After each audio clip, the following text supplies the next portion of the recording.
hello. Hello. Hello. Hi.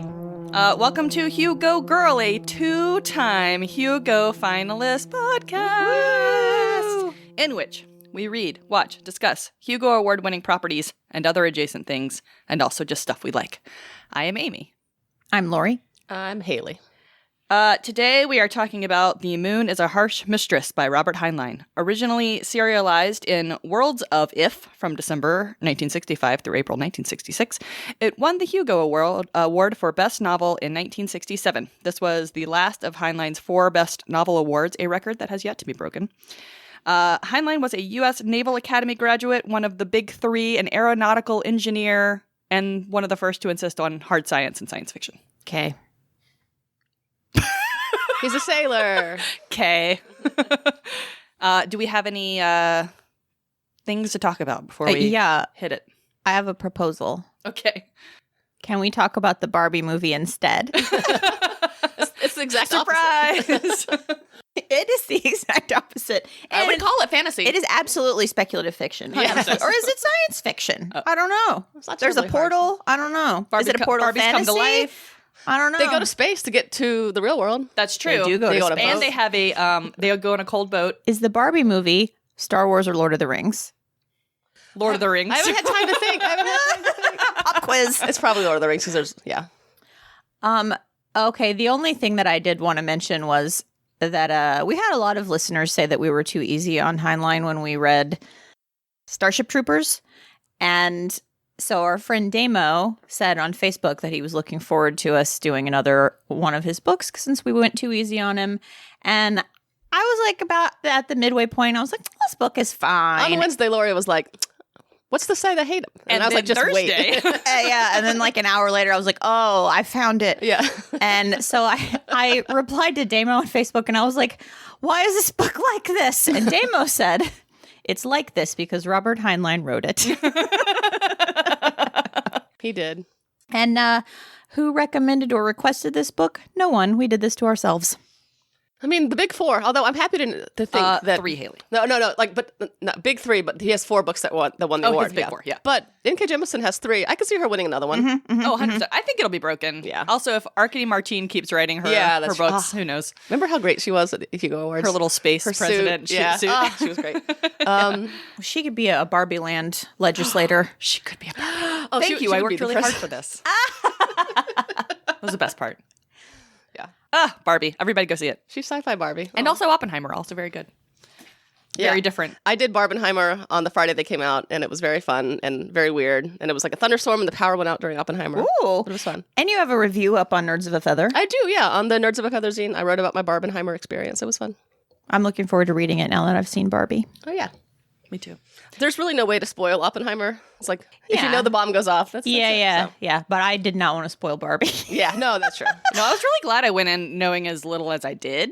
I knew some stuff. I mean, I knew a little bit about what was going on, but I was really glad I didn't read any like reviews or anything before I went. Barbie or Oppenheimer? Barbie. I had no idea how deep it would go. It was interesting. I have seen so many clips. Yeah. Like, See, I only watched one. I keep showing Kevin my, on Instagram, the like For You page on Instagram, and it is nothing but Barbie outfits and Barbie style cake decorating. I mean, the whole thing, like the whole screen is just pink. I was really amused today because I was watching a video on YouTube of Walter Cronkite interviewing Walter Cronkite. Cronkite. Born on my birthday. Interviewing Arthur C. Clarke and Robert Heinlein. And I was very amused because, on the side of YouTube, on the right side, it'll give you like suggested videos. Yeah. And mine were all Ted Lasso and Barbie, which was great. Okay. Let's talk about this book. Okay. Here's what I hope is a brief plot summary. It is 2075. Earth has been using the moon as a penal colony and exploiting the inhabitants, largely as farmers, to send food to the struggling Earth. This has been going on long enough that there are third-generation descendants living on Luna, and the people have their own distinct philosophy, society, and Creole language. Luna is growing tired of bad treatment and lack of freedom, and the loonies have started agitating for change. Enter technician Manuel Garcia O'Kelly Davis. Manny is a reluctant but brilliant revolutionary who is brought over to the cause by Wyoming Knott, a curvy blonde agitator, and Professor Bernardo de la Paz, a rational anarchist and the philosopher/Heinlein of the group. In turn, Manny enlists the help of a self-aware supercomputer named Mycroft Holmes, aka Mike, who assists because he's bored and wants friends, or for some other reason he keeps to himself. Mike, Manny, Wyo, and the Prof successfully lead Luna to revolt, taking over Luna from the Warden in a coup. Luna is then faced with the challenge of keeping Luna going while they convince Earth to accept its independence. Eventually, Manny and the Prof do a PR tour of Earth where they are variously threatened, attacked, and bribed. Eventually, they are imprisoned, but they are rescued by their Earth friend Stu LaJoy, who Manny once saved from summary execution at the hands of a bunch of teenagers and then later marries. Earth sends infantry to Luna, but they are defeated by loonies in the low-gravity Warrens. In retaliation, Mike gets to launch rocks at Earth from a super-secret anti-gravity catapult. Super-secret anti-gravity catapult. Expialidocious.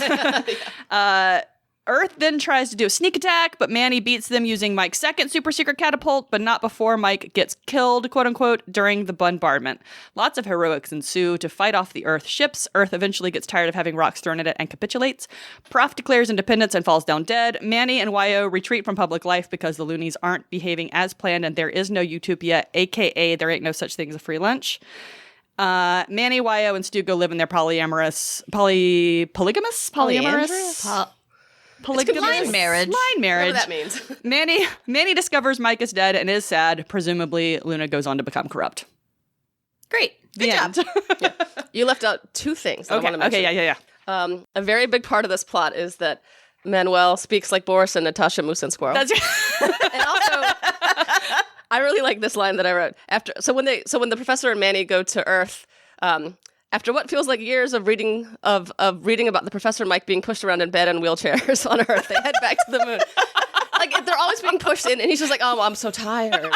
Like, it's very hard to exist in all those gravities. It was giving Connie Willis with the repetition of some of the things in this book. So, Do you get, is the trip to Earth supposed to have directly led to the professor's death? Do we think that's why he dies? no, I don't think so. I think he dies from like the poetic justice of dying of the revolution, the apotheosis of. Man, he's like dispersing a crowd and declaring freedom and just falls down dead. And I'm spent. Very cinematic. Insane. Can we do our performance? We sure can. Goodies from Goodreads. This is exciting. So I found, this is from the Book a Minute on rinkworks.com. This is an ultra condensed review by David J. Parker. And here we have Haley in the role of Robert A. Heinlein and Lori in the role of the reader. And action. I have a plan for the perfect revolution. Interesting. Tell me more. Step 1, live on the moon. Step 2, discover an omnipresent sentient computer. The end. I mean, yeah, like this doesn't happen without Mike, the supercomputer. Oh, nothing. Yeah. Yeah. I was reading some reviews of this book, and everybody was like, Heinlein is so ridiculous with his completely stacked deck for his protagonist. Like, nothing goes wrong for them, He's a Mary basically. Sue. Like, oh my God, I kept thinking about that. Like, Manny is a computer technician who goes to one revolutionary meeting, and then suddenly he's a genius at revolutionary. His job is beach. His job is moon. His job is moon.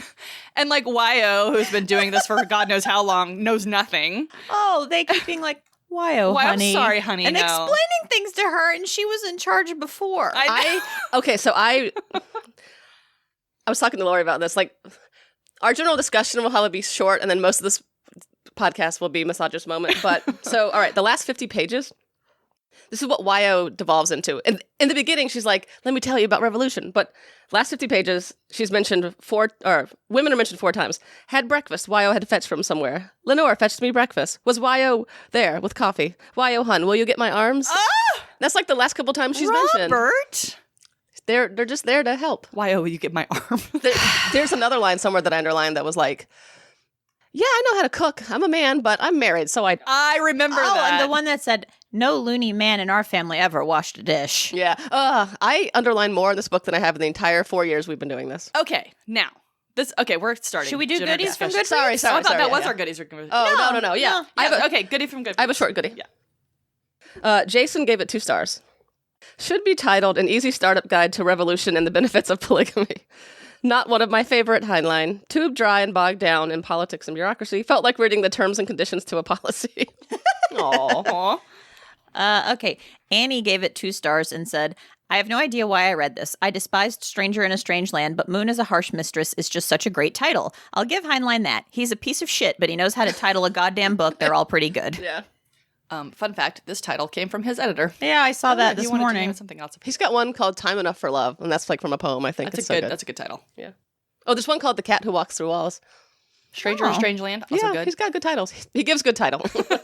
His job is title. Starship Troopers is a good title. Yeah. It is a good title. It sounds like it's going to be a lot more exciting than it is. I'm glad we had this conversation. He has good titles. Yeah. Okay, general discussion. So let's talk about feminism and Heinlein for a second. Oh, that'll be a short discussion. Well, okay, here's how I want to start this, and I want to see what you guys have to say. So Jo Walton, I love reading her thoughts on things. I should've read it, damn it. Little Jo. Yeah, what did she say? She says, if you consider, because she talks about how this came basically before second wave feminism really got going. This was mid-60s it started coming out, and he probably started writing it before that. It wasn't the 70s yet. And like, this is around, I think Ursula wins like the next year or two for Dispossessed. So. He's writing it's a time where change is starting, but like, she says, if you consider that all the women Heinlein has ever known were living in a system that had them pretty much enslaved, it's excellent that he wanted to imagine how we would be if we were free, and not all that surprising that he couldn't figure out quite what it would be like. But she is convinced that he tried really hard. And I would like to know if you think that is true. I think she's being very generous. Tell me more. So I had this for my misogynist moment, but don't worry, guys. I have more choices. Yeah, I have so many too. So I, on the one hand, appreciate that he's created a world where consent is absolutely critical. Can't do anything without someone's consent, although there's no discussion of it flowing both ways. It's just presumed that a man would consent no matter what. So that's stupid. Well, they're living on a moon where there aren't enough women, Lori. Yeah. And what he does there is so fascinating. Like, but my complaint about it, well, I have lots, but the one that I'll stick to right now is that women's consent is valuable only in the sense that women and sex have been commodified in terms of their value as like a scarce resource for men. Mm-hmm. So that's like the only reason that women don't get raped is that like men have put them on some type of pedestal or something. It's unclear It doesn't why. have anything to do with women's autonomy. It doesn't have anything to do with depth respect. for profit. Yeah. I don't. Yeah, like just a little. It's confused. unclear why they don't. Yeah, so women aren't, or like if women are raped, they like throw them out the airlock, but that throw not them the women, the rapists, yeah, the airlock. The rapist. Yeah, it was unclear. Like I think he was trying to be nice, and my thoughts are. I have a couple sentences. Are you sure? Yeah. Go ahead. The most annoying thing is that I'm pretty sure Heinlein thinks he's being very progressive towards women. Sentences like this. Correction, are no homely women, some more beautiful than others. How nice of you. I liked that line. See, I thought it was a little bit disingenuous. I mean, probably. And then he said stuff like this. Women talk when want to, or don't. It's like, you're saying both. And this is what made me the angriest. He's constantly referring to women as unwomen as a plus. That's his favorite kind because he clearly hates femininity. She's ungirlish girl, but Wyo was more man than woman some ways, despite 8 Chinese babies. Wyo did not get angry. Was really a man in some ways. Yeah, a man with great tits. That was the part that got me too. Is that he did that thing where you can't respect a woman unless she's manlike. Yeah, it's like, what does that mean, though? Right, yeah, exactly. He doesn't seem to know. Yeah. I mean, he continues to write about women in this. Like, the other thing that really bugged me was that women are manipulative in this book. Like, they're always using their wiles or not using their wiles as it suits them to, like, get what they need, and they're withholding sex or promising sex or whatever. And that's the misogynist part to me, is that he doesn't seem to think that women can just want things or be logical or convince people to give, that. And doesn't acknowledge that everyone uses whatever power they have to their advantage. I mean, Manny and the professor are manipulating an entire fucking planet using a very male computers they're all manipulating everybody all the time, and yet women are the ones vilified for it. Yeah, in another setting, one might call that business acumen. Yeah. Negotiating skills. Now, I will say to that point, I thought it was interesting at one point he's talking about Mum, one of the wives. It's very Mike Pence. Mother. I hadn't thought about that. Like, I know that's like an old-timey thing, but it's so weird. I was like, is it actually his mom? Wiped Mike Pence from my mind. That's so spot on. He's talking about Mum and recruiting her to the cause. And he talks about how she's basically an executive because she runs this big family, and it takes a lot of political know-how basically to walk the line between all these competing wants and needs. And I actually thought that was kind of feminist in a way of, you know what I mean? It's not a patriarchy. It's definitely a matriarchy. Domestic labor is labor, and it's rare that that's acknowledged. And he was recognizing that it was absolutely labor, and it was skilled labor. Yes. Yeah. And if you divorce that in your mind from the fact that all the gender roles and the labor dynamics were completely gendered in this book, then you can kind of throw him a bone for that one, I think. But I was thinking about Foundation because I was having a conversation yesterday at a brewery with a friend who watched the Foundation TV show, and I was like, how's that? She goes, I love it. She goes, and there's two main characters that annoy me, or two female characters. I was like, oh, they put in some women. Interesting. So at least I think Heinlein is trying with women. He at least acknowledges their presence. It's flawed, but like, when we read Foundation by Asimov, it's like, he's just like, he's like, he didn't even put women in there. Yeah, he's like, this is what we talked about this at the time too, I think, with Asimov. It's like, is it better to do it and get it wrong or not try? Yeah. Like Asimov didn't even have women in his book because I think he knew. Yeah. He wasn't going to do it. He's like, I don't know any. How can I do it? But Heinlein was really trying to write their voice, like write women and write women's voices. He did not do it well, but he was giving it a whirl. And I think he purposefully put YO in the triumvirate of this revolutionary thing. I think he thought he was doing something progressive there, even though she was basically a foil to show how much the men knew. Yeah. In the end. And it wasn't as bad as the female character in Ringworld. I forget her name, but like that was clearly just like Downtown Tila Brown. Oh, Downtown Tila Brown. Yeah. So that's So I mean, at least I will give Heinlein. He tried. It's flawed, but like I disagree with his views on women, but I also disagree with his views on philosophy and economics. So Joe also made we were talking a minute ago about how so one of the things on Luna is that most of the transportees going to the moon are men. It's a convict prison colony. Yeah. And I guess point being, most of the criminals being sent up there are men. They send comfort women, I think, from time to time. And then there's some women that are just sent up there because they're criminals too. So there's not enough women. Is basically it's like Georgia Tech. Like it used to be 10-1, now it's 6-1 or something like that. And Joe Walton made the point, it's like, wouldn't that even out eventually if they were having kids? Yeah. But they've only been there like 3 generations, I think, is the longest. Not enough time. Yeah. Yeah, I would think. I think we're just not there yet. Well, they're marrying children, so. That's true. Yeah, they'll get there. Yeah. I guess if it was like 80-20. They did the same thing in like Australia. Like they would ship out women, or even like out west in America, they'd be like, gotta bring some women. It's like, oh. Yep. And the idea, I guess, being that if men can't have sex, they'll just devolve. What is it? It's like beer, bedding, women, and work. Work, yeah. Nobody wants work. Ugh. And they'll turn to each other, at least for a time. But it doesn't work. It's not the same. Who would want to be gay? Heinlein doesn't know. I thought he had an opportunity there because this line marriage idea was kind of interesting to me. It's I want to learn more about it. Yeah. So it's like I think the idea, and y'all, I don't know, this is just how I read it. Y'all tell me if y'all read it different. Was that, it starts with one marriage, and then they sort of start marrying more younger people to keep the marriage going, and they're all in one marriage, but it's generational kind of. Like there's younger people and older people in one marriage. I didn't understand it. It's kind of just like a bunch of couples hanging out. But they're all married to each other. So they're all each other's wives and husbands. Well, they're not, though, because he makes it a point to call all the women his wife, but the husbands are his co-husbands. Oh, because he talks at one point about it's the women choosing to... Because if you look, there's one part where they vote in Wyoming to their line marriage, and only the women vote. But then they say, in this family, we give men veto power. But other families wouldn't have done that. So it's only the women getting married, I guess, technically. Mm-hmm. The men are just being opted by the women. See, I feel like the co-husband thing is a little no homo. Yeah, that's true. I married all these women, but this dude is not my husband. That's where I was going. I feel like he had an opportunity there to create this very interesting, and there has to be some gay people in there. Like 1 in 10 is like the thing. Of course there are. But of course there are, but not to Heinlein. The point about the professor. No, I think I forget who says this. I think it's probably Manny, but he goes, "Line marriage is the strongest possible device for conserving capital and ensuring the welfare of children. 2 basic society functions of marriage everywhere." And I was like, That kind of is true. Yeah. It's like estate planning. Yeah. The idea was really interesting to me. I'm not gonna I want to learn more. I didn't quite understand all the details, but I was reading Josh Wimmer on Gizmodo has this series, Blogging the Hugos, which pops up from time to time when I'm Googling these books. And he said It's a family in which a chronological series of spouses coexist, raising kids together and occasionally bringing new ones into the fold. It's a neat idea, a group that mixes the benefits of a typical genealogy, older members who can pass wisdom on to younger members, with those of deliberately forged relationships, not having to put up with grandpa's drinking just because he's your mom's dad.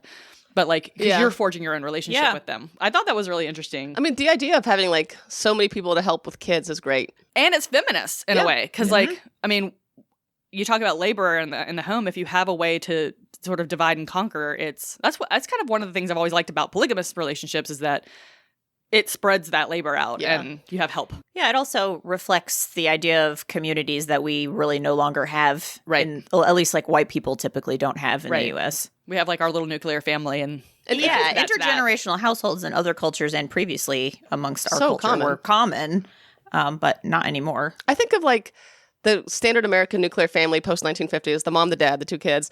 It's very isolating. You're alone in this big house. Yeah, you're not 100%. Really connected to other people. It's like not natural. And it's a strange thing and I feel like it didn't start here. I mean, I know that like post-war, I think we had our little suburb thing going on. We got really excited about our our house, 2.5 kids, our yard. Yeah. Yeah, and I don't know the reasons like why that. I think we had the land or the money. Yeah, we had the land. We had. And I think people wanted to get away from overcrowding, maybe. I'm not sure, but one of my favorite places, the Tenement Museum in New York. Like, if you were poor in a city, you lived. Yeah, it's not like, good. 12 of us would live in this room, and it was disgusting, and it was 3 generations, and like I could see how it would be bad sometimes. And it's like seen as healthier and fresh air. And yeah. It is nice to have space, but it could be limiting. But then you miss out on the benefits of intergenerational. Like, people are very isolated, and it's like a status thing to be isolated. That's true. Have all this space to yourself. Yeah. To have the king of your castle, and it is probably from patriarchy. Like, I don't know about y'all, but my dad did not like my mom's mom, and like, there's no way they would have lived in the same house together. So maybe it's like the fathers are like, this is my house. And we have that like sort of trope of like the evil mother-in-law. Yeah, the mother-in-law's sweet. But like if it was like a foregone conclusion that you were going to be living with multiple generations, you learn to live with it. You don't. Yeah. I grew up in a multi-generational household. I think it would be nice. And now, 40 years later, no one can live with me. Nope. I mean, I live by myself. I can't imagine having one person in my house. People do it though. Yeah, like people with like 6 kids and like. I totally get that. That division of labor, like you were saying, Amy, it just makes everything seem like a lot nicer. Well, it's like we've talked about before, the idea of the creche where like the children are all sort of raised in a communal environment and everybody's responsible for everybody's kid. What's the book that we read where everybody's... Oh, you guys didn't read that, did you? Well, The Actual Star? Broken Earth had a lot of creches. It's in so many sci-fi books too. In The Actual Star by Monica Byrne, which I'm still mad about that wasn't on the short list for the Hugo. It's wonderful. Basically, everyone is responsible for everyone else's child. If a child is hungry, you feed it. If a child falls down, you help the child up. And that's just like how the culture works. But then it's not always perfect because there's no particular attachment between a birth parent and a child. And there's like one relationship where the child is like, I wanted a mom. So it's interesting. There's like both sides of it are explored. But the upshot of it is that no child goes uncared for. Right. Yeah. Which is the part that's the part I like. Yeah. And I think this line marriage thing is it's perfectly illustrative of Heinlein's problem to me. Because like on the one hand, it's a very progressive thing to imagine a different kind of marriage. Like, look, we could maybe do this a different way. Right. And that's one of the great things about him. He's an ideas man. Right. Yeah. He has these ways of thinking outside the box. On the other hand, why they gotta marry kids? Yeah. Because they got their little girl breasts. The only way that this marriage is going to work, Amy, the only way this marriage is going to work is if we have a routine influx of new breasts. There was a part in this book I had to put it down for a couple minutes because there was a discussion about how when a girl gets to husband height, there's no controlling her, and she goes and does whatever she wants. All women are nymphos. 14.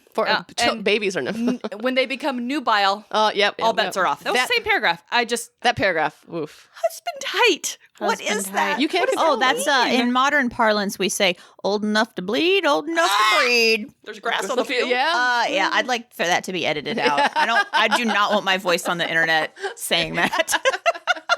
But that's exactly what I thought about, though. Yeah. But it's absolutely. So the part that just got it edited out is exactly right. I mean, it's.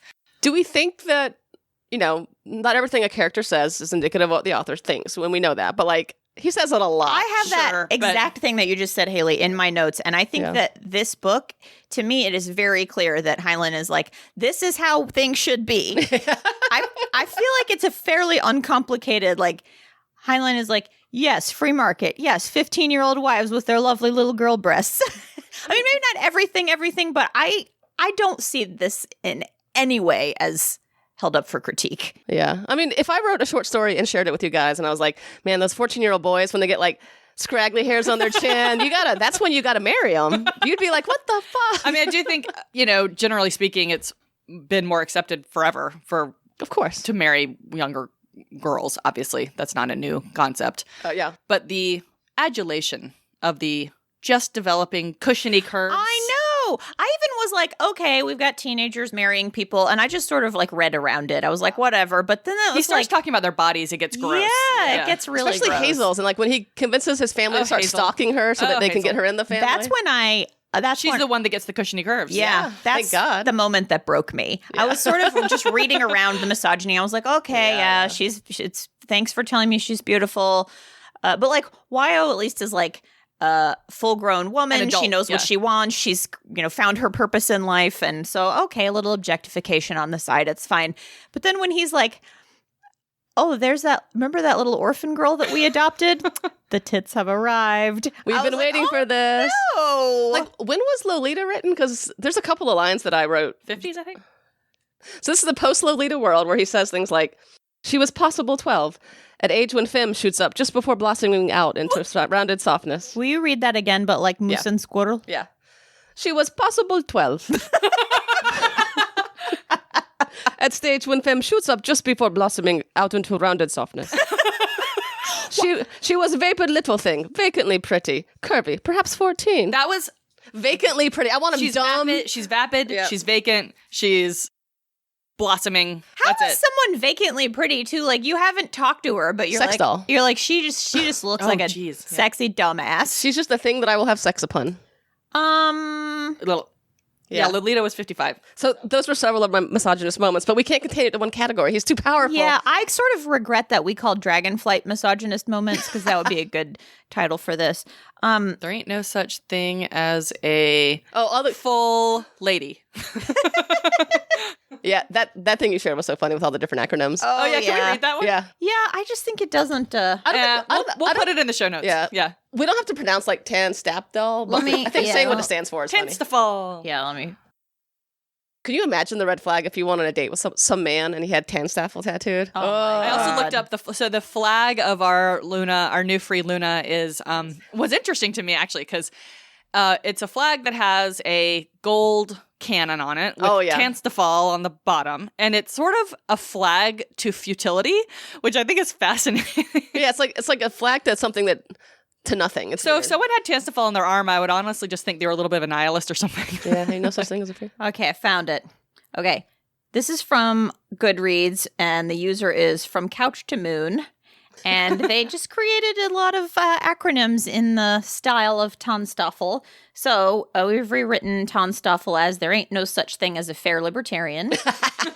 Tanstaffel, there ain't no such thing as a feminist Heinlein. Tanstam, there ain't no such thing as a Heinlein masterwork. Ooh, damn. Tanstalbed, there ain't no such thing as a Heinlein without boring expository dialogue. And Tanstaff to Sliff, there ain't no such thing as a Heinlein first-person protag that doesn't sound like every other Heinlein first-person protag. So I quibble with that one a little bit. I do think he was trying something with this. What I don't understand, language though, that Manny was. Manny's the only one who talks like that, though. His own family doesn't talk like that, so I don't understand that dialect. And he could turn it off instantly, which made me so annoyed when he gets to the earth. Code switching is a thing. Yeah, true. But I was like, it's hard to read, though.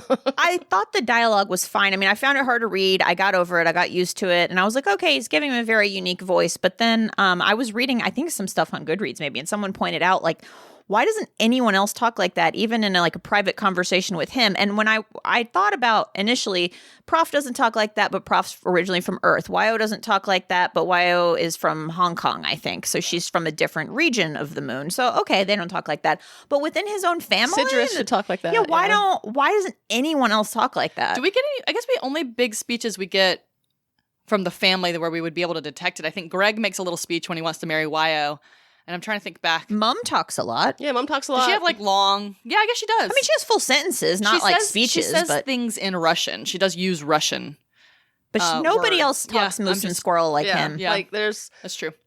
Yeah, it was just interesting. Like, but maybe it would have been impossible to read if the entire book, even like exposition, was written in it. I don't know. So I do think it's interesting that he tried to come up with like he was thinking that if you put all these cultures together, like what will happen, right? Yeah. Which is the same thing they do in The Expanse, right? That's true. The Belters have their own Creole, kind of, The which is Expanse what. gets Yeah. so So much I was curious to know if, and maybe one of our listeners knows, if this kind of idea had popped up before Heinlein, because if he was the first one to think about that, I think that's interesting, though. Even if he wasn't successful doing it. Yeah, I thought it was neat. But then I thought, why is it inconsistent? Yeah. Oh, because he's not a very good writer. Oh, well, I have some thoughts on that.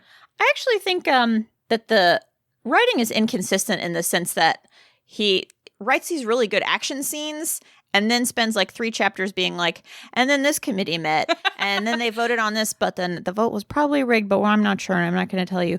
And then this committee met, and this guy said this, and I called him a yammerhead, and the prof told me not to call people names, or he was going to have to eject me from the meeting, and then there will be another really good action scene. And so it was just like such a weird ping pong between like compelling writing and then just like this info dump. And I don't usually think too hard or worry too hard about the show don't tell thing. Like that's a criticism that I often don't agree with because I'm like, we just have words on the page. All they can do is tell us. That's true. But with this book, I was like, okay. Well, this is why I kept falling asleep every time I tried to read it, because he would get into the philosophy or he would get into the mechanics of what they were doing, and I was just like, So this is why. So Heinlein was a naval engineer and a radio man. So I think it's fitting that he writes most comfortably about communications and mechanical systems, like pages and pages about the phone system.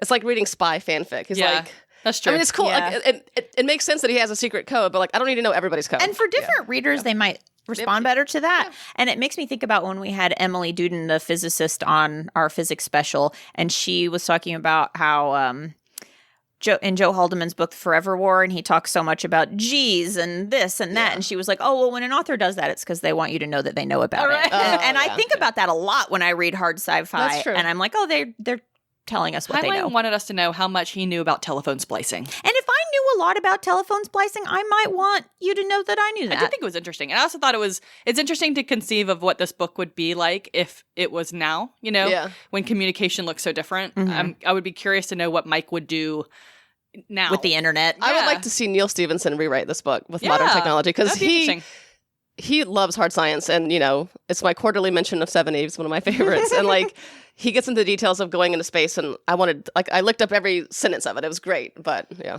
I wonder, I can't remember when Clark had thought of the idea of stationary orbit satellites, which is how we use cell phones basically, and not cell phones, but a lot of communication devices now.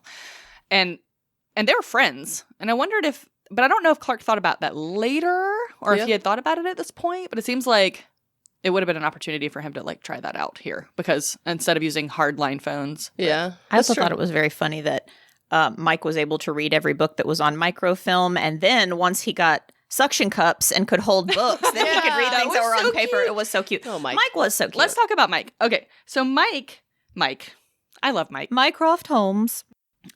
Joe said, this is exactly how a self-aware computer would be, like a person with autism trying to logic his way through why other people act the way they do. I mean, I think she's basically just saying it's like, what if someone who couldn't do emotion or read social cues, because I mean, he can puzzle it out some ways, but he can't really see emotion on a face. And he doesn't understand about death, and he doesn't understand about, and he thinks in logic, which we don't always how do. Emotions affect. Yeah, like how someone like that would try to mimic being a human. And it's not fair to say autistic people mimic being human. Right, Obviously, that's not right. I'm not talking about her stance anymore, really. But it was interesting to see him wake up and for Heinlein to talk about how he goes about trying to be alive. I thought that he was interesting in the sense that Manny describes Mike as the weirdest mixture of unsophisticated baby and wise old man. He's a baby with a bunch of degrees. I just thought that was really spot on, because he has all the information in the world, but not the knowledge, not the understanding. Right. He doesn't know Experience. what to do You with can't it. apply. Mm-hmm. Yeah.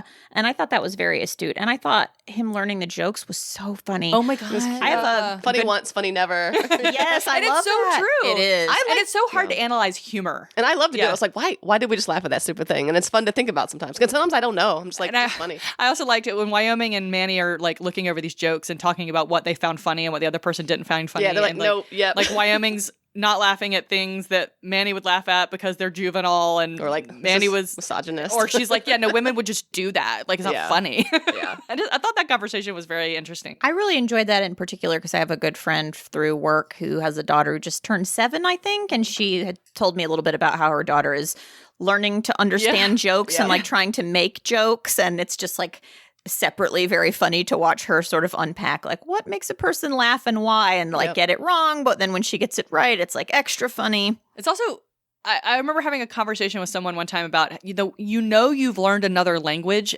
when you can make a joke in that Yeah. language, Yeah. because it's also understanding what that culture will find funny. Yeah. Mhm. Because things may be funny to an English speaker that would not be funny to a Russian speaker, Right. or something like that. Jokes are really interesting, like why we use humor, when we use humor, what we find funny. I think it's all really interesting. Yeah. It's a good way to have a robot approach humanity. I would like for y'all to guess my least 2 favorite words in this book. Oh, okay. They are used together frequently. I don't know. I Can don't begin know. to know. Dinkum thinkum. Oh, yeah. Okay. Yeah. I read that and I was like, oh. It's an Australianism, I Is believe. It is. Yeah. Yeah. Fair dinkum. Yeah. Dinkum by itself is fine, but making Yeah. it rhyme with thinkum, I can't do it. I also was not 100% sure what it meant. It meant like smart, Smart thing? good. Dinkum is like Dinkum good. is like good. Yeah. Okay. Yeah. Well, and there's a lot of Russian slang too, like Здравствуйте means hello, and he says Gospodya or whatever. Yeah. Which is kind of reminds me of Clockwork Orange, but Dinkum Thinkum. I was like, no one in the future is going to say Dinkum Thinkum. Maybe in Australia. Maybe in Australia. Dinkum Thinkum. Yeah, no, it's mainly the Thinkum part. It's Ugh. the rhymey part. Yeah, The sing-song rhymey part, yeah. It's cutesy. It's too cutesy for me. Mike reminded me a lot of Johnny Five, though. Oh, don't disassemble. Johnny Five, who just wants more input. I really liked that Manny said that Mike got a better feeling for human life reading fiction than he had from facts. He calls it not true data. I like Yes. that. I love that. Yeah. That is, it makes you a better, more well-rounded human. I love it. Totally. Do you guys think that Mike orchestrated this whole thing? I read that in some commentary, and it had not crossed my mind that Me either. Mike I have was up no to idea. anything. Yeah. I didn't either, but then when I started thinking about it, I was like, well, he can do anything and knows anything and everything. So why not manipulate these people so that he can hurl a rock at Earth? But he needs more. I think he needs motivation, and he doesn't have that himself. I know. I was like, all right, so if he did manipulate everybody into doing everything, what was his end game? And then, like, if he wanted stuff to do, if he wanted more stuff to do, then why disconnect from everybody? Did he disconnect? Yeah. Well, I'm maybe not disconnect. Why withdraw from everybody? Or maybe he was broken. I didn't quite understand the ending. I Yes. assumed he was broken. I assumed he Yeah. was broken too because he spent a long time at one point in the book talking about protecting Mike from attack. Yeah, it's like basically. he's, like, so deep that in the felt rock. like a Yeah. that felt like a foreshadowing kind of thing to me. So I assumed he actually was dead, quote Yeah. unquote. Or just back to being like he's like the old Johnny Five. He's just like does But his why job. would everything in Mike work except for his self-awareness? Yeah, maybe self-awareness was a virus or a problem, and when like wires got snipped or something, because he is just like. What I like about humans is that we're meat and also like electricity. Like there's not Yeah. one part that's like my brain, but like robots have like it's all physical. And I guess stuff. you get like the warden when they I didn't think about this till just now, but when they did their coup, they lowered the oxygen where the warden was with his little bodyguards and upped the nitrogen. Oh, yes. He became a And then vegetable. when he Suffocated So him. when he Yeah. comes out, he still works, but he's brain brain dead, dead, basically. So the same thing happens to Mike. Oh, Amy, A+. A parallel. Yeah. You get bonus points on this paper. I also think there was the one point where Mike was like, I'm really bored with this war stuff. When can we get back to my joke That's all list? he wanted. And I yeah. mean, that could have been part of an elaborate ruse, but I don't think it was. I think he really did want to just get Yeah. back to his joke He list. sort of took it as it came at him. Yeah, and this idea that Mike was just manipulating everybody all along makes me think about the fan theory about Among Others, where it's like, is this just like the narrator's fever dream and Yeah. there are no fairies and all that kind of thing? Like, I think it's an interesting way to read it, but I don't really think that that's what he was going for here. So bearing in mind that HAL 9000 can talk to Oh, yeah. computers on Earth, Who wins in a fight, Mike or Hal? Oh, Hal, I think. You think? Why? Because he's evil? Hal isn't evil. No, just kidding. She's trying to rile me up on a Sunday. I think Mike with that catapult that was pretty big. Like all Hal really could do was just turn off the pod bay doors, right? Oh, I guess That's true. Mike has a projectile. And we know all about the schematics for that projectile device. But don't you think Hal could just like launch missiles at Mike or like disable Mike? I mean, I guess Hal would be able to figure out how to make a weapon. yeah. Yeah. I don't know. I just think Hal has access to more information and control over more things. I kept thinking about all the different AI. I don't know if that's the right word to use. All the right. I think it's AI. Computer consciousnesses or whatever. Like I was thinking about I have a good link to all of them. Sec Unit and Murderbot or Skynet, and how and how Sec Unit can like plug into this computer and do this thing and R2D2 and like talk to any computer. Oh yeah, like you plug into the city computer in Coruscant and get the GOS. Yeah, that's yeah. So I think a connected intelligence would probably win in the battle of the computer minds. Interesting. I want our listeners to tell us who they think the most powerful AI robot in all of science fiction is. It's not C-3PO. No, it's not. He's a protocol droid. But he's my favorite. He can talk to everybody, though. He can talk to everybody. And he can worry. I love Deep him. Thought probably, because he created all of Earth. Deep Thought in Hitchhiker's Guide to the Galaxy. Oh, yeah. Deep Thought was the one that said the answer is 42, but we don't know the question. So he created Earth basically to come up with the question. I've never read that. It's well, Amy's I'm frisbee. sure So 42 is a solution in search of a problem. Well, 42 is the answer to the ultimate question of life, the universe, and everything. The problem is we don't know what the question is. Okay. So Deep Thought basically makes Earth to come up with the question. And then 10 million years of experimentation is ruined when the Vogons put a highway through Earth. How rude of them. I know. What about Jane in Ender's Game? Oh, yeah. Jane. I love Jane. I don't think she was terribly powerful, though, right? I think she, Isn't she in all the spaceships or something? she was born in the Ansible, so she like is the consciousness of the Ansible. Yeah. Mm-hmm. She can access all I information. wonder if it's because she's female aligned that I feel her as less of a threat.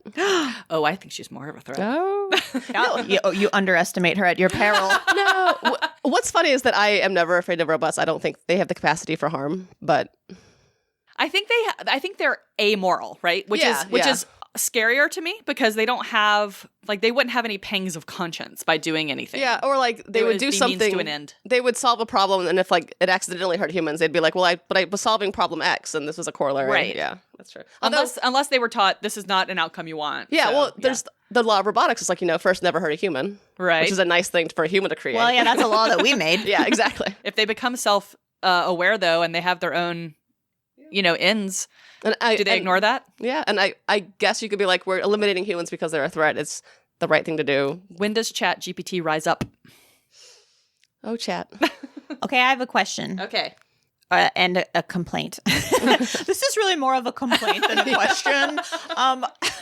So something I liked at the beginning when they were going through all of the jokes was that Wyo and Mike were in more agreement about what was funny and what wasn't funny than Manny and Wyo or Mike and Manny. Mm-hmm. And so then Wyo concludes from that, I think that Mike is really a she. Mike is Michelle. And she says at a point, like, Michelle is my friend, Mike is your friend. And like the computer is able to hold both of those identities and will be male presenting, I guess, in this situation and female presenting in this situation to connect better with their friend and go by a different name. And I was like, I kind of love this. Yep. And then it was just like, that's gone. Michelle's gone. Yeah. Michelle Michelle's showed gone. up one more time when they were celebrating something, and then we never saw Michelle again. It's kind of like how Wyo just kind of disappeared.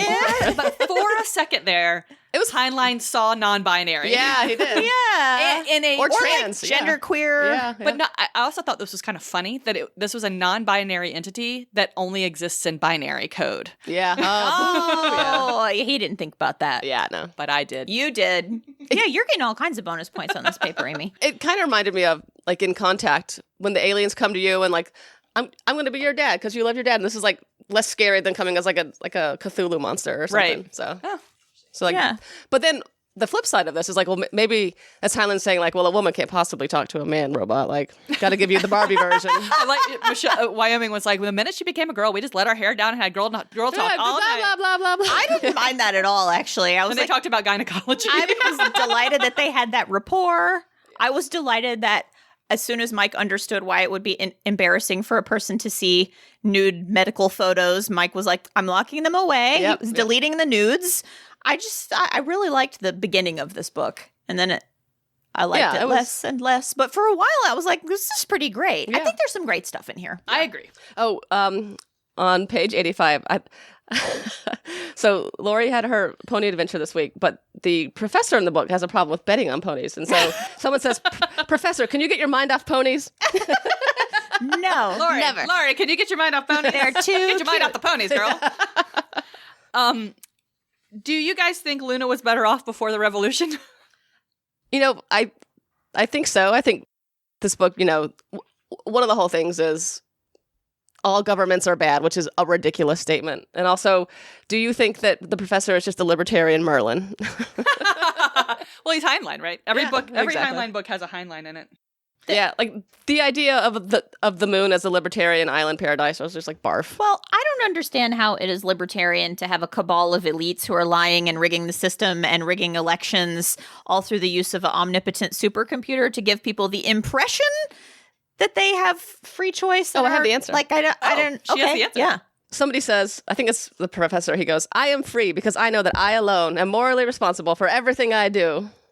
I actually like this philosophy. So, Professor says he's a rational anarchist, and he says it's basically false to ever shift blame or disperse blame for anything anyone does. So he's like, basically, if a government decides to put someone to death, right?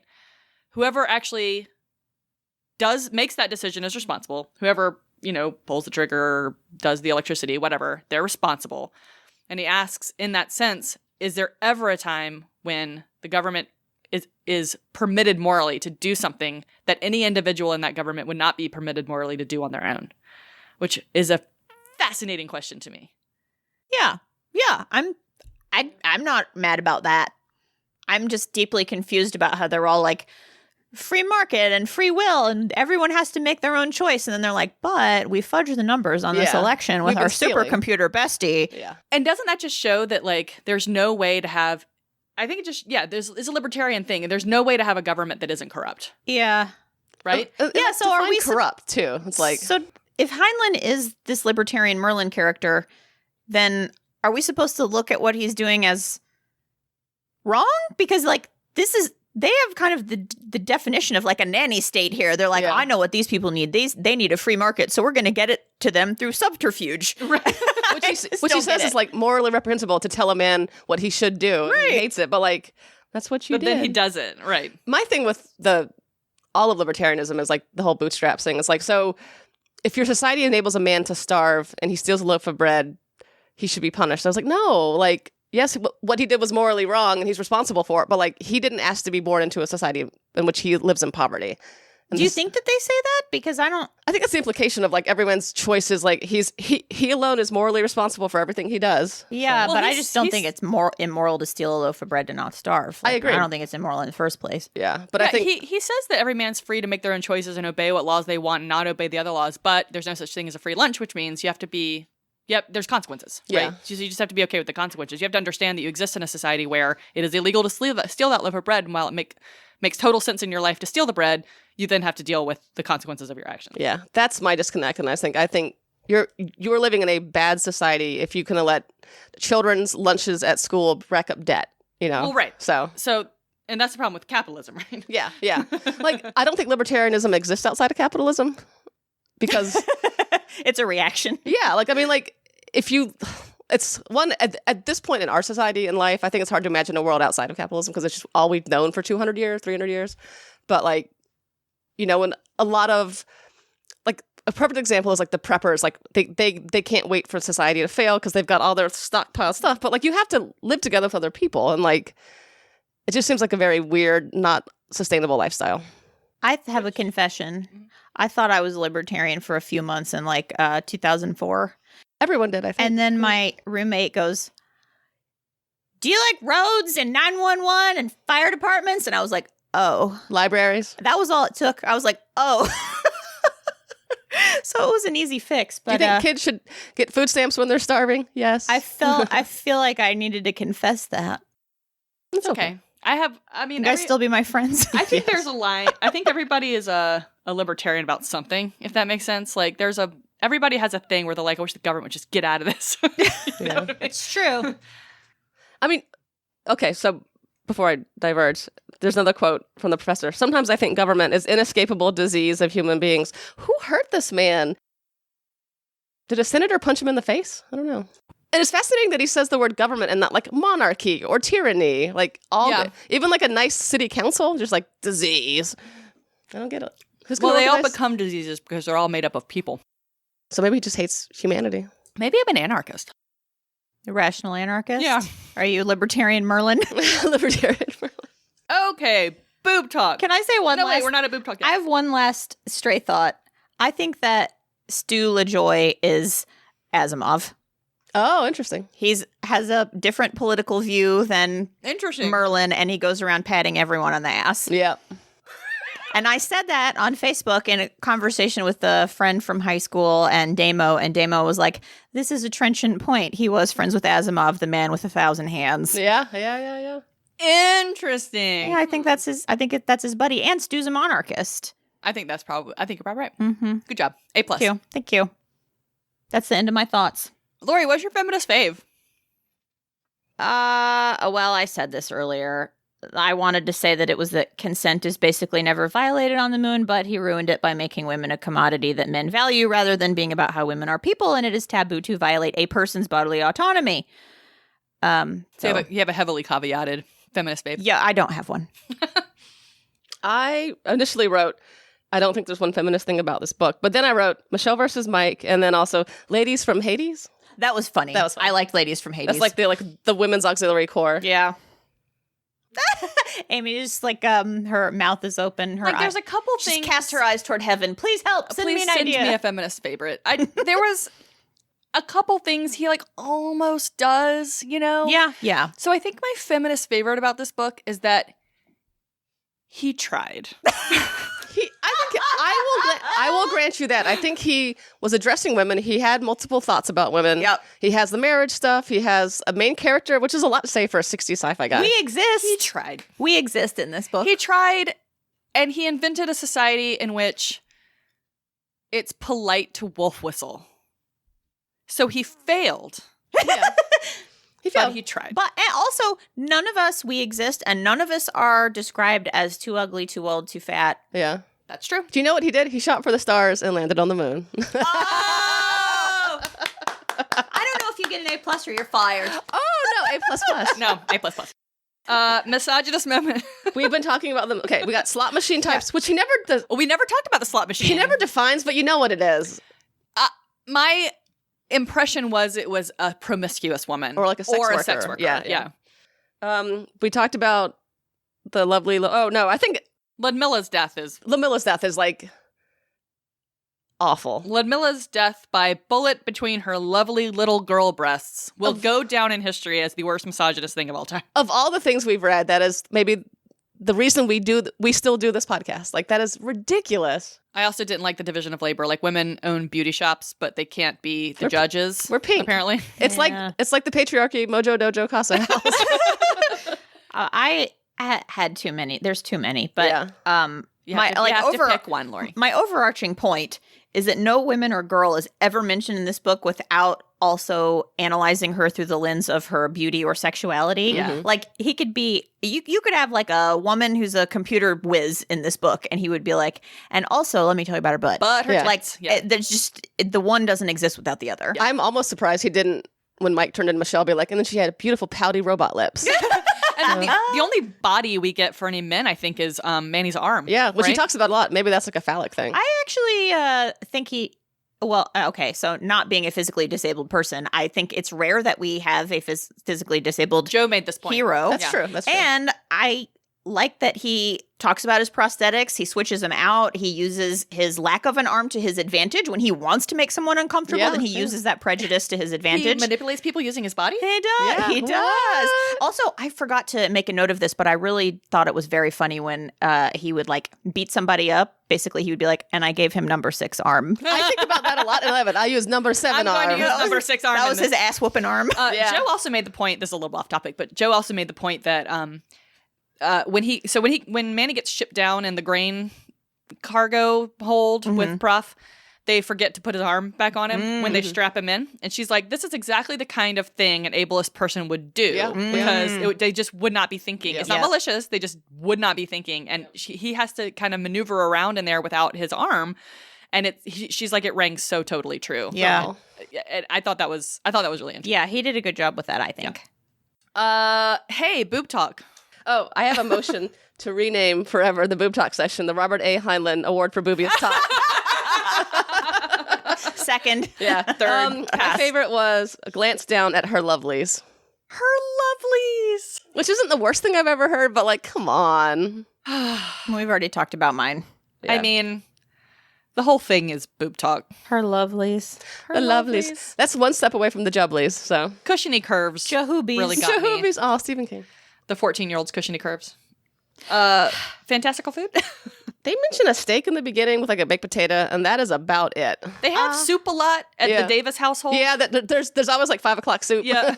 Manny at the hotel, Manny ordered prime rib, 2 orders of Apfelstrudel, and whipped cream, plus a half liter of table vodka and ice. Also, at one point, they're about to drink some more vodka, and Prof is like, we gotta be peppy. So he mixes it with either coffee or chai and honey. Yeah. Oh, he has a Red Bull and vodka. I was like, is that good? I don't know if that's good, but it happens. I wanted more, but. In the evening, Sidris served cocoa soy and cookies. Oh, cocoa soy and cookies. Yeah. Soap stuff? Olive Mike? Yeah. All of the Mike, robot. all of Mike, and also making Wyo up to appear to be a black woman to hide her identity. When I was 30 pages in and we already had blackface, I knew we were in for a real treat in this book. Every 10 pages or so, there's like a new racial epithet, and I'm like, why? But this is just typical Heinlein again. Yeah. But also, Prof and Manny are both people of color. Yeah, that's true. Well, they're all mixed. They yeah. are, mixed, but the thing is, there's like very little culture in this book, so I think that he's envisioning this culture, melting pot thing, this melting sterile. pot 100%. that. But Manny also gets kind of attacked on Earth. Yes, because of his color. Yeah, which is interesting. Yeah, I think it's funny that Heinlein seems to be like, if I put it in the book, I don't know what it is. It's not necessarily like tokenism. He's right on the edge of knowing. It's like he's right on the edge of knowing, like what is the correct way to think about it. But then he can't help himself. And then the other thing that I would note on the depictions of race is that the very first person to die is the black guy. Oh, I was reading it and I was like, "All right, Shorty, you got to make it out of this." Shorty did not make it out. No. Yeah, and also, but Hong Kong Luna is the most free city on Luna. Yeah.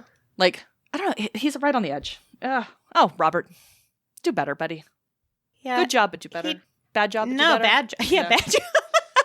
Yeah, just simply including something. I think that he does inclusion for inclusion's sake in a lot of ways, and it shows. Yeah, like I'd rather have less representation if it's going to be racist.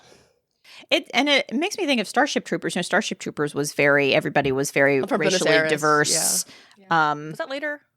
I don't know. I think it's the same decade at least. And like Wyo is an anomaly because she's just a white lady. He's like, whoa, you didn't see many of those around. But then everyone's really obsessed with her appearance too. So she's definitely on a pedestal because of her appearance. Is it because of her whiteness or her big boobs? I don't know. But at the same time, he's creating this mixed race future, and it's not a derogatory depiction. But it's in name only, though. Like, there's nothing about the cultures that are really blending. He's just like, I'm Davis and O'Kelly. Yeah, that's kind of how I read it, is that he was just sort of grabbing these things off the shelf and throwing them in, but not, I don't want to say not thinking too hard not really about grappling with it. The only language they use is Russian. There's no, Spanish, even though his first name is Manuel. So, it's interesting. I'm just mulling it over. And we don't know why he I'm talks mulling it the over way he silently, talks. which is perfect for a podcast. He just likes moose and squirrel. Would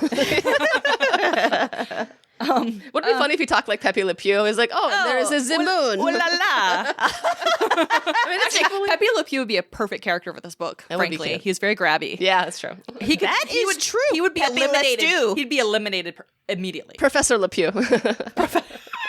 Professor. He's Stu. He is Stu. Oh, he's Pepe Le Stew. It's Stu LeJoie. Yeah, it's Stu LeJoie. Pepe Le Stew.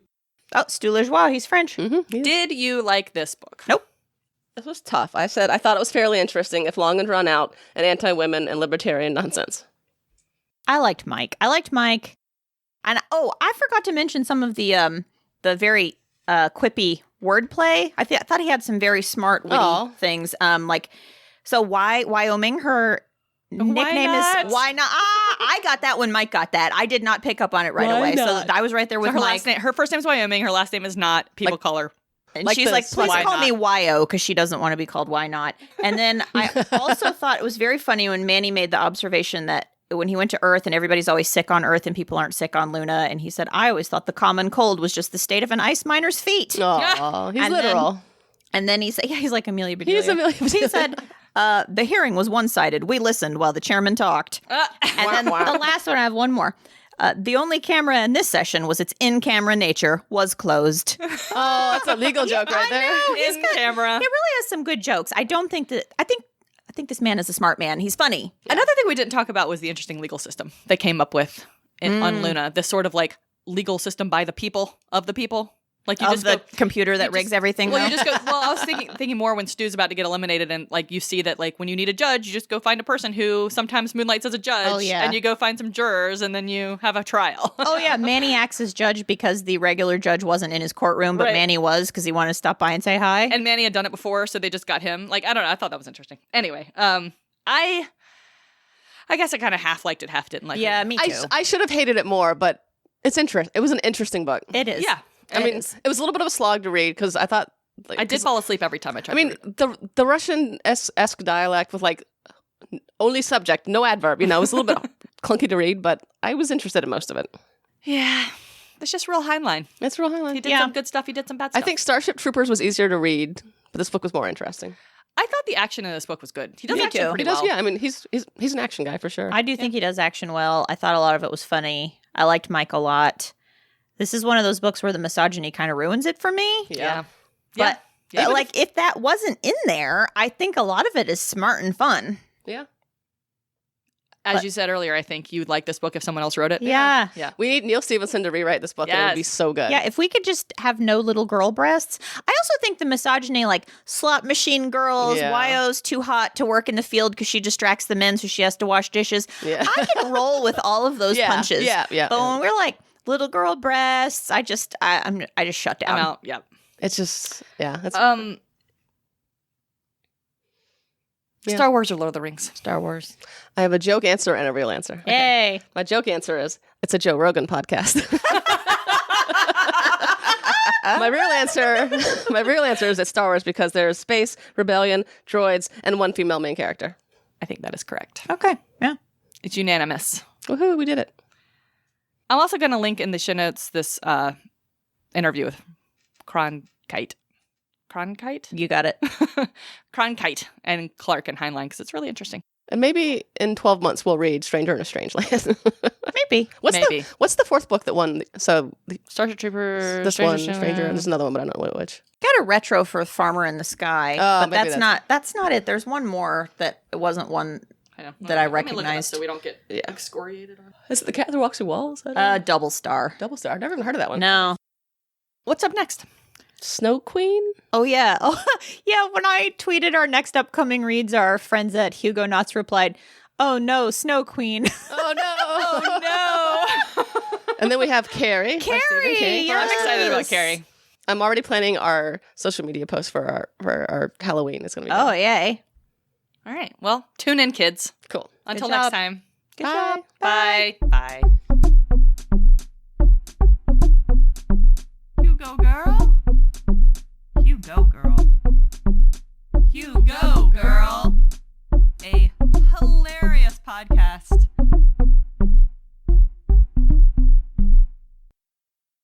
Okay, are we ready to try some crunchy snacks? Woo! If you don't want to hear crunching, time to turn it off. Crunch, crunch. Crunch, crunch.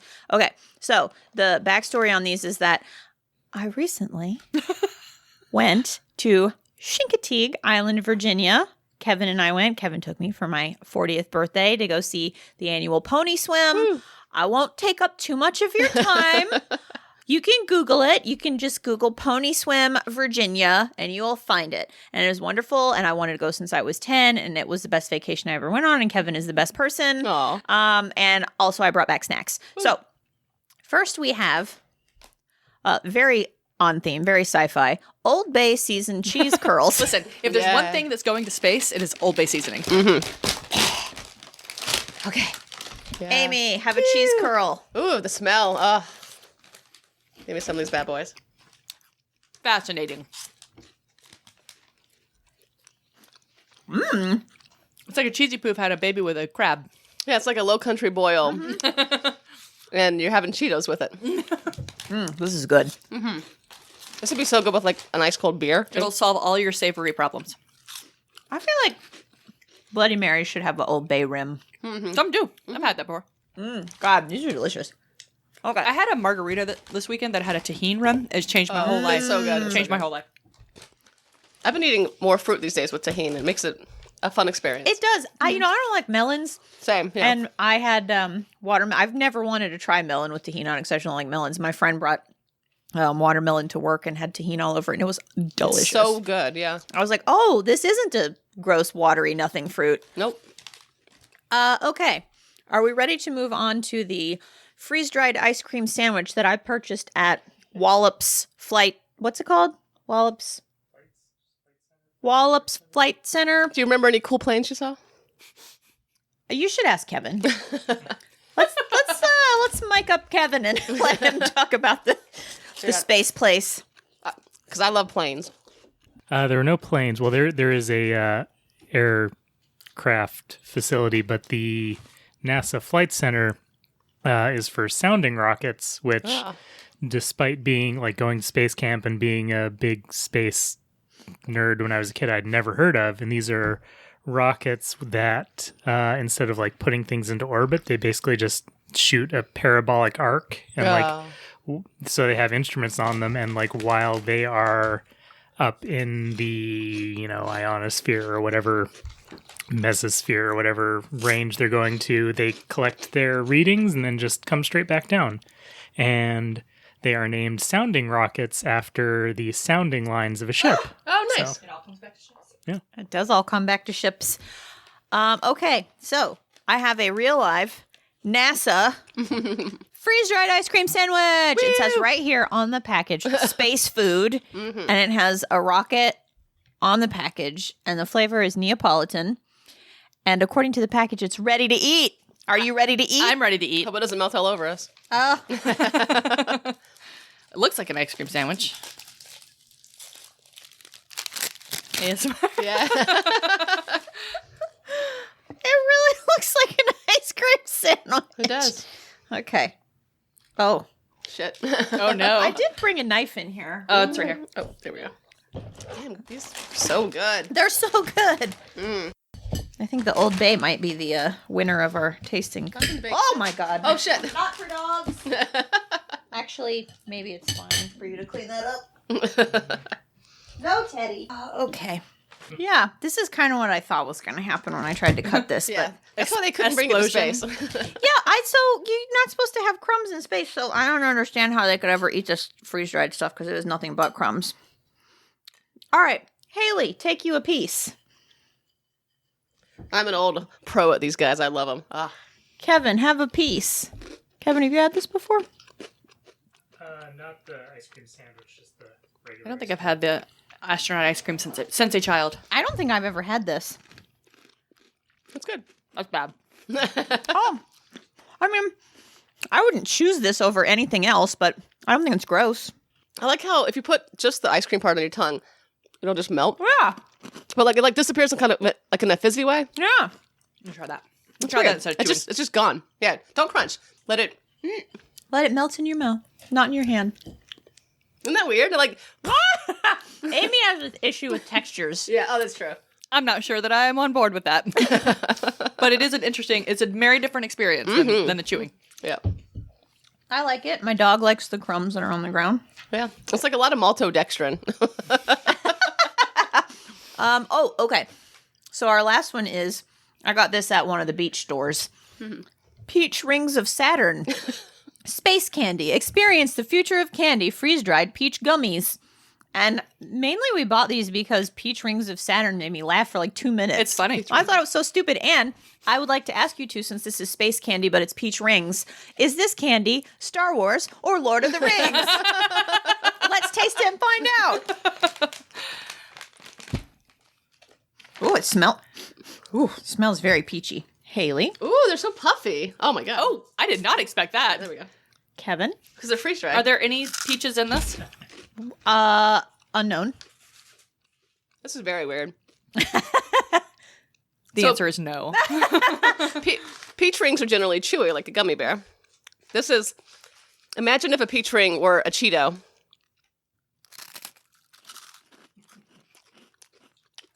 Ingredients are, it's really sticky to my teeth. Yeah.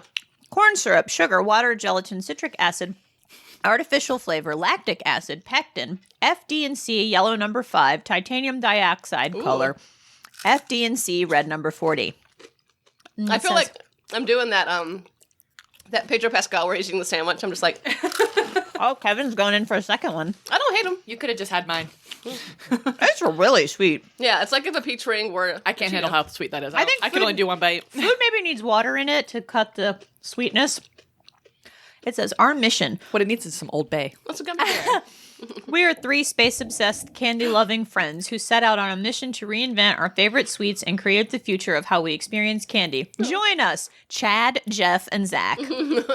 I think that they live in the Dojo Casa House. Oh, definitely Chad. Definitely does.